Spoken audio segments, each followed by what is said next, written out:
ठीक है। नमस्ते सपा रविंद्र भाई, बीबी भाई की बात पर मुस्कुरा रही है, हमारे बाबा की बात पर मुस्कुरा रही है। बड़ा कार्यक्रम यहाँ हो रहा, भव्य कार्यक्रम। उन्होंने बोला मुख्यमंत्री जी ठंडे हो गए तो शिमला बना रहे थे, तो हो सकता है शिमला बन गए हों। अच्छा।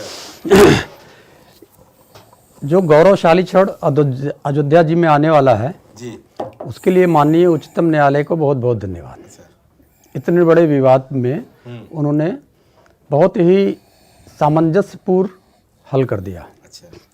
इसके लिए दोनों पक्ष के पक्षकार भी जिम्मेदार हैं, बिल्कुल। दोनों धार्मिक समुदाय भी जिम्मेदार हैं कि उस आदेश के बाद भी उन्होंने हमारे देश के मान और मर्यादा को पूरे विश्व में बरकरार रखा। जी। किसी प्रकार की शिकायत की सूचना ना तो देश में आई ना विदेशों तक पहुंची, इसलिए यह घटना और भी अच्छी हो जाती है। अच्छा।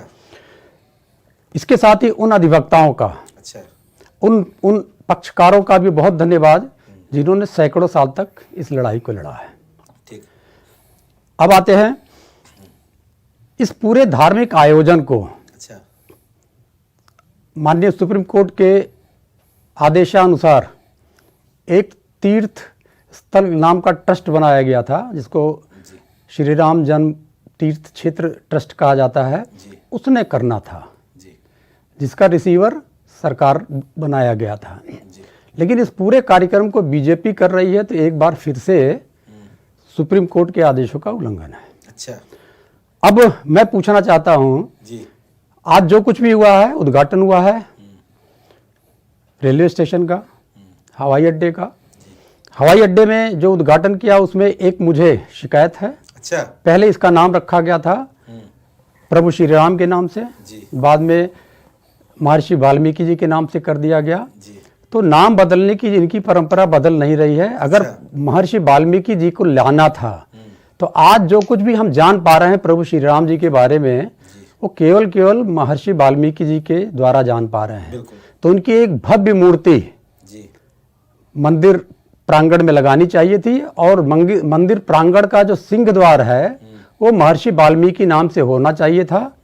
एक बार घोषित नाम को हवाई अड्डे का नहीं बदलना चाहिए था। प्रभु श्री राम का अपमान है ये। अच्छा, अपमान। दूसरा, इन लोगों ने इस पूरे कार्यक्रम को जो आगामी 22 जनवरी को होना है, इसको अभिजात वर्ग का कार्यक्रम बना दिया है। अच्छा।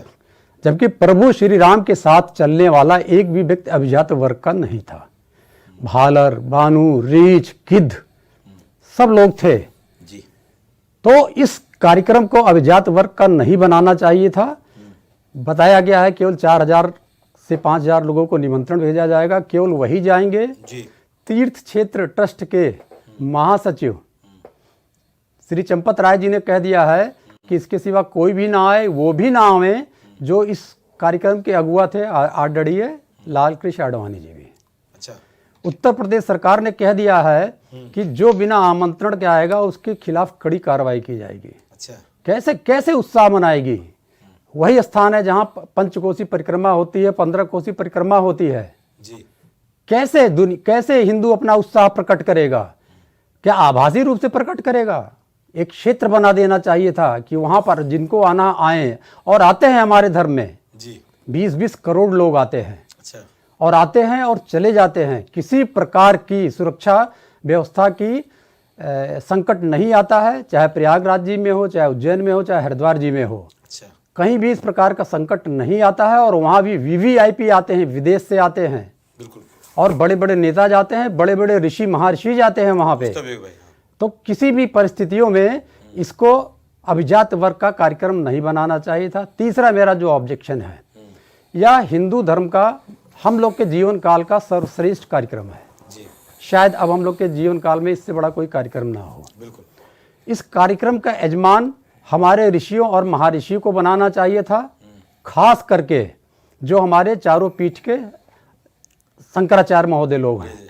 इसलिए क्योंकि ये बहुत बड़ा धार्मिक कार्यक्रम है और देश की धार्मिक सुरक्षा के लिए आचार्य शंकर ने चारों पीठों का निर्माण किया था। तो आज उनको पता नहीं इस कार्यक्रम के लिए भी न्योता दिया गया कि नहीं दिया गया। अब तक कहीं भी अखबारों में या मीडिया में नहीं आया है।